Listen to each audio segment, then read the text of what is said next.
¿Qué onda? ¿Cómo están? Espero que estén bastante bien. Soy el profe Chávez y esta es nuestra primera clase. Como ya les había comentado, les iba a presentar un poco más de contenido matemático.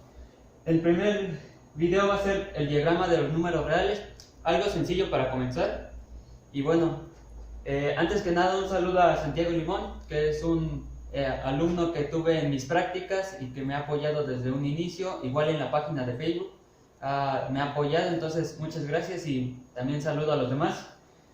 Bueno, comencemos el diagrama de los números reales.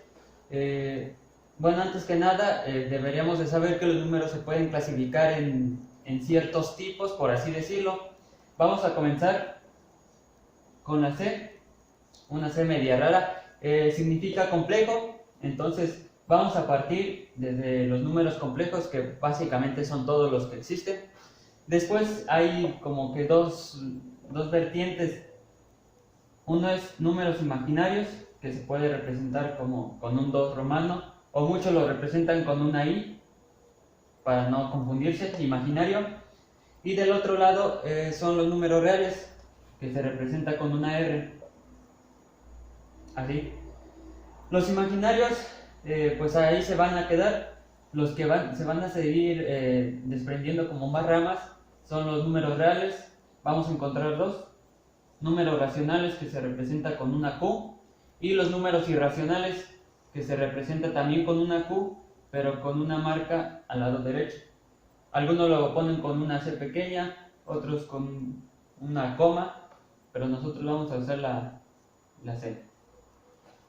Igual, como los números imaginarios, voy a borrar esto, vamos a trabajarla de esta forma.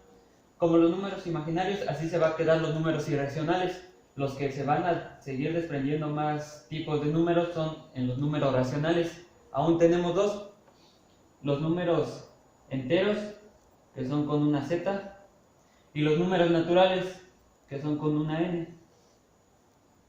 Entonces más o menos así queda nuestro diagrama. Es bastante sencillo, pero ahorita vamos a ver ejemplos y vamos a ver cuál es la diferencia de uno de otro. Incluso si es que existiera que un número pueda abarcar varios tipos de número. Entonces, vamos a dejarlo así. Si quieren ponemos nombres para que recuerden: complejo, imaginario, real,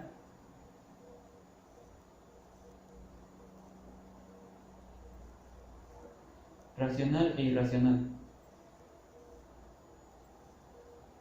Este es entero y natural. Así quedaría nuestro diagrama. Entonces, ahorita vamos a poner unos ejemplos, lo vamos a hacer en forma de tabla y vamos a ver cómo quedarían al final. Entonces, bueno, tenemos este ejercicio, es una especie de tabla con ejemplos de números, pues cualquiera realmente. Algunos son importantes, interesantes, entonces ahorita vamos a checar por qué. Y bueno, vamos a ir revisando. Aquí hice mi tabla de complejo, la columna de imaginario, real, irracional, racional, entero y natural. Entonces este ejercicio básicamente solo es enmarcar en el cuadrito si un número es, por ejemplo, complejo, o si un número es entero o de ese tipo. Entonces, para saber cómo clasificarlo, vámonos por columnas, que creo que es más fácil. Por acá tengo mi diagrama de todas formas, entonces siempre tener presente el diagrama en algún lado para no tener dudas o no equivocarnos. Entonces empezamos con el diagrama. Hasta arriba es complejo. Ya les había comentado que los números complejos son básicamente todos, perdón. Entonces, pues podemos marcar de una vez que todos los números son complejos.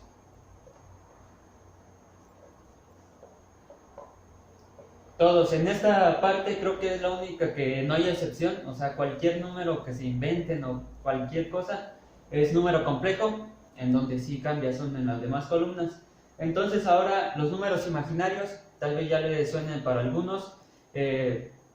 Números imaginarios son, por ejemplo, cuando metes un número en la calculadora, por lo general te da error o cosas así. Aquí tenemos un ejemplo especial: raíz negativa.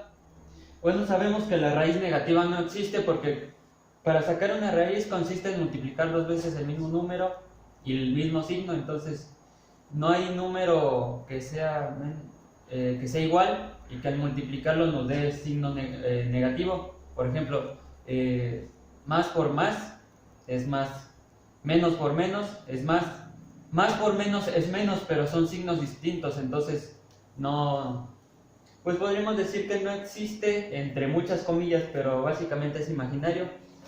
Entonces podríamos marcarlo como tal. Este me parece que es el único acá. Al final tenemos 4i. Ya habíamos dicho que imaginario lo puede representar de esta forma o simplemente con una i.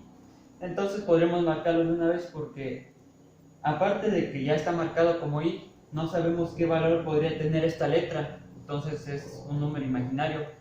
No podemos asignarle un valor nosotros. Es muy importante esto de la raíz, en otro video tal vez se los explique porque sí son puntos como que súper importantes y creo que son los únicos. Entonces aquí recuerden, después de complejos hay imaginarios y real, o sea, si un número no es imaginario, por ende va a ser real, entonces podríamos marcar ya de por sí todos los demás que no sean imaginarios. Recuerden, si un número es imaginario, ya no puede ser real, y viceversa. Si un número es real, un número ya no puede ser imaginario. Por eso solo hay dos partes. Después tenemos los números irracionales. Irracionales básicamente son los números que puede ser un número con decimales, pero que sea infinito, o sea que no lo podemos convertir a fracción. Entonces, ¿qué números no podemos convertir a fracción? El 0, pues ahorita tenemos el 0 es como que un caso especial, entonces, pero no es irracional, entonces lo dejamos sin marcar. Raíz de menos 4, ya como es imaginario, ya no sigue avanzando en el diagrama, entonces si los números que sean imaginarios ya no pueden ser los demás, ya no puede ser irracional, ni racional, ni entero, ni natural. Entonces raíz de menos 4 y 4i ya no juegan para nada. Podemos ignorarlos. 2.4545 tiene un fin, tienen decimales no infinitos, entonces podemos convertirlo fácilmente a fracción, entonces tampoco. Pi es un caso que ya muchos conocemos, el 3.15, 9 y más números infinitos. Como tiene números infinitos, no podemos convertirlo a fracción, entonces este es el primer irracional, ya que no podemos convertirlo a fracción. Menos 10 sobre 5 negativo, bueno, ya incluso está en fracción, entonces nos pasamos al siguiente. 2 pues es entero. Menos 5, 4.1237 punto. ¿Qué significan estos tres puntos seguidos? Es que va al infinito. Entonces, y esto es importante saber, para poder decir que un número es infinito, no solo es un punto, tampoco son dos, tampoco son 4 puntos, son exactamente 3 puntos, y estos 3 puntos significan que va al infinito. Entonces, número que con decimales infinitos no lo podemos convertir a fracción, ese es nuestro segundo irracional. Y así quedaría con la columna de irracionales. Ahora en la columna de racionales son los que podemos convertir a fracción o a decimal. El 0, de alguna forma podemos convertirlo a decimal, solo basta agregar así. Entonces es racional.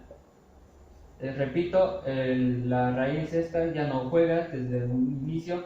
El 2.4545 tiene decimales finitos, o sea, aquí termina, son los únicos que tiene, entonces es fácil convertirlo a fracción. Esto de pasar decimales a fracción tal vez también es un buen tema para trabajarlo en un video, entonces después lo verán. Menos 10 sobre 5, 10 sobre 5 pues es 2, podemos convertirlo o a decimal o a número entero, entonces es racional, es posible. El 2, pues lo mismo que el 0, puede pasarse a decimal, y de decimal se puede pasar a fracción. Si no me creen, el 2 así está en fracción, así quedaría, entonces es racional, es válido. Menos 5, igual podemos seguir el proceso este como el 2. 5 sobre 1 es 5, en este caso negativo. 4.1237, bueno, ya lo marcamos como irracional, igual aquí, o es irracional o es racional, entonces tampoco puede ser de los dos. Entonces si aquí ya es irracional, no puede ser racional. Y 4i, imaginario, ya no juega desde hace rato. Ok, seguimos con los enteros. Enteros son súper fáciles, ya se darán cuenta. El 0 es importante porque es entero, pero ahorita van a ver por qué. Es entero, el 0 tiene muchas más propiedades, después se las platicaré un poco más detallado. Otro entero que tengamos por aquí, 10 sobre 5, que si lo simplificamos ya vimos que quedaba menos 2, entonces el menos 2 pues es un entero, aunque sea negativo, pero es entero. 2 es positivo en este caso, entonces, pero también es entero. Menos 5, entero. Recuerden, en esa parte de entero no importa si es positivo o negativo, algo que cambia con los naturales, ahorita vamos a ver. 4 puntas, bueno, ya fue irracional e imaginario. Entonces ya terminamos con enteros, seguimos con los naturales. Los naturales les había comentado que es importante distinguir de enteros. Los enteros juegan los negativos y los positivos. En los naturales solo juegan los positivos y solo van del 1 al infinito, ¿no? Es lo típico que hacen la pregunta en la escuela de ¿cuáles son los números naturales? La mayoría responde que es del 0 al 9, pero eso es un error entre comillas. No juega el 0, es importante saberlo. En los naturales no está el 0, y sí empieza del 1, pero no termina en el 9, termina en el infinito. Entonces, en los naturales es del 1 al infinito. Entonces, ese es un dato que muchos siguen repitiendo ese error, pero es importante saber la diferencia entre naturales y enteros. Entonces, si va del 1 al infinito, el 0 no juega, entonces no. Este imaginario tampoco. El racional, ojo, aquí también solo deben de ser del 1 al infinito, o sea, no puede ser el 1.5, no. Con decimales tampoco juega, igual que los enteros, entonces este número con decimales no juega. El pi, pues era irracional. Este 10 sobre 5, simplificando queda menos 2, pero recuerden que naturales no juegan negativos, solo positivos, entonces no juega. El 2 es positivo, está entre el 1 y el infinito, entonces es natural. Menos 5 es entero solamente, pero es negativo, entonces no juega en los naturales. Este 4 pues tiene decimales, aparte ya está en irracionales y el imaginario. Entonces así queda nuestro ejercicio, es súper simple. Estos son algunos ejemplos que abarcan la mayoría. O sea, tenemos imaginarios, tenemos los reales, tenemos uno que otro irracional, tenemos un natural, tenemos varios enteros. Entonces ese era mi propósito, de jugar con la mayor parte de los tipos de números. Entonces más o menos así queda nuestro ejemplo. En otro video les digo, es importante conocer esto de los números. Tienen varias propiedades y esto a lo mejor no se enseña como tal, pero en contenidos posteriores sí es algo que ocupas bastante. Entonces así terminamos nuestro diagrama. Por acá lo tenemos y acá varios ejercicios. Entonces me despido, nos vemos en la próxima, esperen el siguiente video de la siguiente clase. Entonces un saludo y nos vemos.